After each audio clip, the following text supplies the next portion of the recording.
Kita beralih ke informasi lain, Wakil Presiden Republik Indonesia Gibran Rakabuming Raka meninjau persiapan perayaan Imlek di Kelenteng Sampukong, kelenteng terbesar di Semarang, Jawa Tengah, Sabtu sore.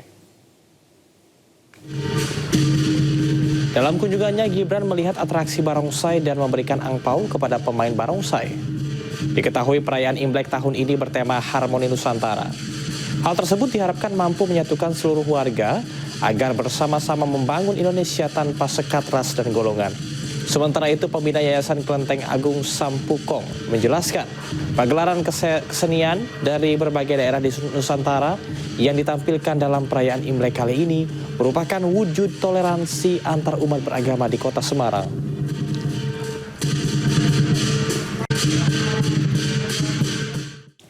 Pemprov DKI Jakarta menggelar rangkaian event meriah dalam rangka menyambut Hari Raya Imlek 2026.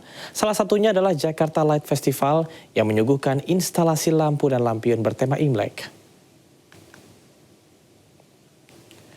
Jakarta Light Festival berlangsung di kawasan Bundaran HI, dihiasi berbagai instalasi lampu dan lampion warna-warni bertema Imlek.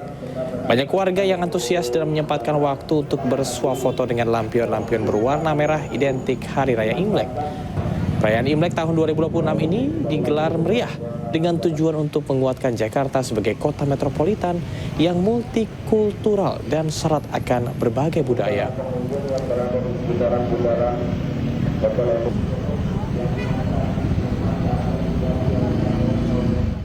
Pemirsa, untuk mengetahui kemeriahan Jakarta Light Festival, sudah ada rekan jurnalis iNews Amrina Rida.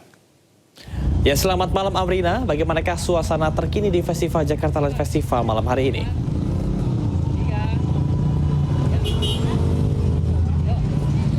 Cama dan juga pemirsa, untuk suasana terkini di Bundaran HI yang merupakan salah satu tempat dari digelarnya Jakarta Light Festival pada malam hari ini masih nampak cukup ramai dan masih nampak antusias dari para pejalan kaki ataupun juga warga. Ini kami berada di pedestrian dekat Wisma Nusantara, yang mana di sini kita bisa melihat di belakang kami ini adalah area air mancur, Cama dan juga pemirsa, yang mana ada instalasi-instalasi khas Imlek yang tentunya menjadi daya tarik bagi para pengunjung. Dan di sepanjang trotoar pedestrian ini juga masih ada sejumlah instalasi-instalasi lainnya. Nah, kita akan coba untuk bertanya terlebih dahulu, Cama dan juga pemirsa, dengan pejalan kaki yang ada di sini. Halo, selamat malam Kak. Oke, Kak boleh mendekat sedikit? Oke, iya. Selamat malam Kak, mungkin bisa kenalan dulu, nama kakaknya siapa nih kalau boleh tahu? Ya, saya Wahyu. Oke, dari kakaknya siapa Kak? Saya Lenda. Oke, Kak Wahyu dan juga Kak Lenda ya. Ini kalau boleh tahu dari jam berapa sih kesini dan gimana kesannya melihat seluruh Bundaran HI jadi lampu-lampu seperti ini? Ya, saya dari sore sih tadi jam 5 ke sini, terus pas saya lihat kayaknya rame banget gitu. Keren sih, mantap rame juga, orang pada main juga gitu. Nah, Kak kalau boleh tahu tadi selain di area Wisma Nusantara ini kan ada instalasi tema Imlek. Udah sempet memutar atau belum nih lihat-lihat yang lain? Ya, kebetulan saya tadi ke Senayan juga. Nah, di sana juga ada juga tuh ternyata untuk instalasinya. Tapi kayaknya ramean sini deh. Iya. Oke, jadi kalau dari kakak sendiri, ini mau merekomendasikan nggak untuk warga Jakarta ataupun Jabodetabek untuk main-main ke sini selama momen Imlek ini? Ya, menurut saya sih bagus juga ya. Jadi di sini kita bisa ngelihat hiburan-hiburan juga. Terus juga ini lampu-lampunya keren-keren banget sih. Jadi rekomendasi. Oke, terima kasih Kak atas waktunya. Selamat melanjutkan aktivitas kembali. Cama dan juga pemirsa, tadi adalah testimoni dari warga Jabodetabek yang berkunjung ke Bundaran HI. Dan kita akan coba lihat juga di area kanan saya. Ini sekarang ada salah satu instalasi begitu ya, yang mana menarik perhatian dari para pejalan kaki warga Jakarta yang tentunya bisa diabadikan untuk berfoto. Tentunya nanti Camar setelah siaran mungkin bisa main-main ke sini untuk juga berfoto-foto dengan instalasi ini. Sementara demikian kembali ke Anda, Camar. Baik, terima kasih rekan Amrina atas informasinya. Selamat bertugas kembali.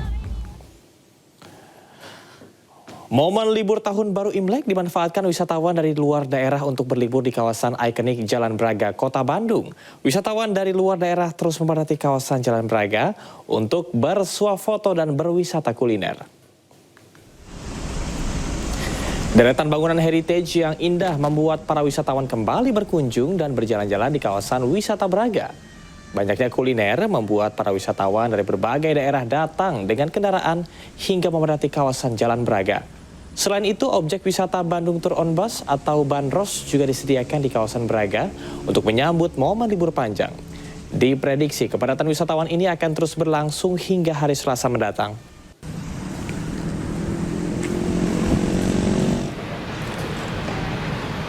Sementara di Yogyakarta, lonjakan signifikan jumlah penumpang di dua stasiun, yaitu Stasiun Tugu dan Stasiun Lempuyangan.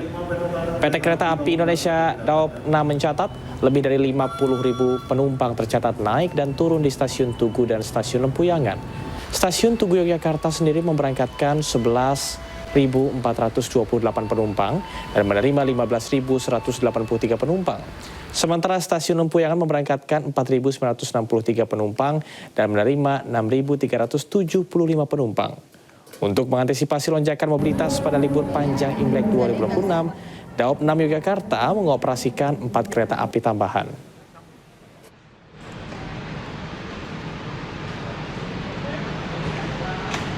Pemirsa, terima kasih Anda masih di Anyus Malam bersama saya Camar Haenda. Berulang kali, Presiden ke-7 Republik Indonesia Joko Widodo menyebut kasus fitnah ijazah yang menjerat Roy Suryo CS harus tetap ke pengadilan. Jokowi menyebut pintu maaf selalu terbuka, namun hal tersebut adalah urusan pribadi, sementara urusan hukum tetap berjalan.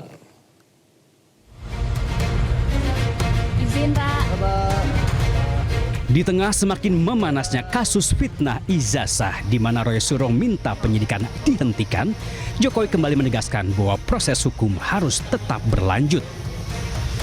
Ada peluang untuk memaafkan mereka bertiga ya Pak? Gak ada masalah, memaafkan kan urusan pribadi, urusan hukum kan lain.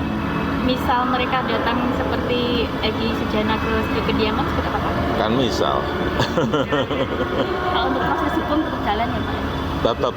Nah, kemarin kan kita diperiksa lagi, ada pemeriksaan tambahan itu.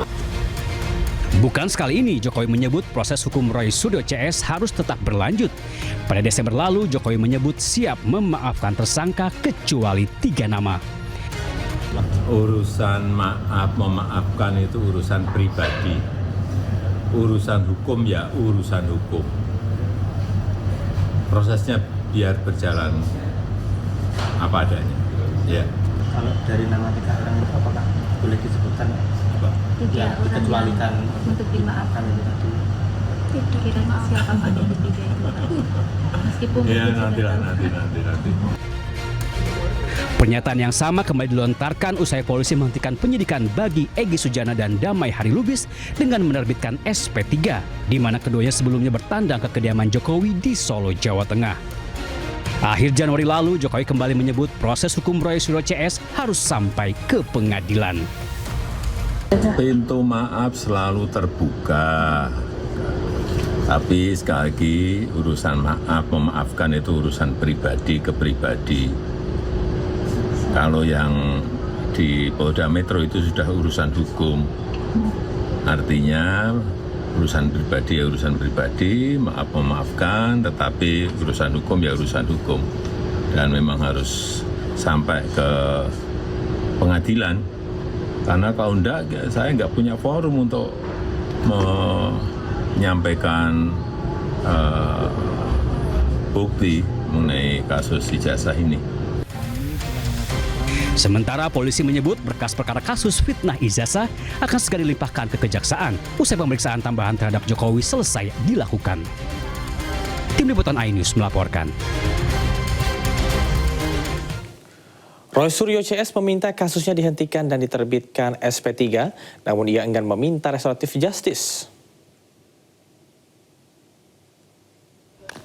Kubu Roy Suryo CS menyebut langkah mengajukan penghentian penyidikan setelah mendengar penjelasan dari mantan Wakapolri Komjen Purnawirawan Ogroseno yang juga menjadi saksi ahli dari kubu Roy Suryo pada proses penyidikan di Polda Metro Jaya.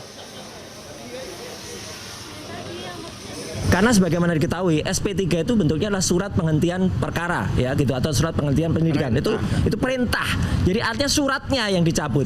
Kalau suratnya dicabut, harusnya gambarnya bukan hanya 2 tuyul di sini, tapi 8 tuyulnya. Ya kan gitu. Tapi karena hanya ada 2, ini yang lucu. Jadi artinya nggak boleh, berarti suratnya salah. Bonatua Silalahi menyatakan akan menguji keaslian ijazah Jokowi usai menerima salinan resmi fotokopi ijazah Jokowi tahun 2012 dari Komisi Pemilihan Umum DKI Jakarta. Inilah salinan resmi fotokopi ijazah Jokowi saat mencalonkan diri menjadi Gubernur DKI Jakarta. Fotokopi ijazah Jokowi diberikan setelah permintaan penyerahan salinan ijazah Joko Widodo dikabulkan oleh Komisi Informasi Pusat atau KIP dan menyatakan dokumen tersebut bersifat terbuka. Yang di bawah ya. Sebelumnya, Komisi Pemilihan Umum Pusat sudah memberikan salinan ijazah Joko Widodo tahun 2014 dan 2019 yang digunakan untuk mencalonkan diri menjadi Presiden Republik Indonesia. Nantinya, KPU Solo juga diminta menyerahkan salinan ijazah Joko Widodo saat mencalonkan diri menjadi Wali Kota Solo. Setelah terkumpul, nantinya Bonatua Silalahi akan menguji keaslian dan kecocokan salinan ijazah tersebut. 2005. Dan ini adalah yang dikasih adalah ijazah Bapak Gubernur tahun 2012 yang kebetulan adalah Bapak Joko Widodo. Ya, ini yang ini. Jadi dengan begitu yang spesimen untuk Jakarta sudah lengkap. Memang di sini konsisten ya. Satu yang konsisten yaitu tidak ada tanggalnya. Tidak ada tanggalnya, tidak tanggalnya. Jadi dari hasil penelitian para netizen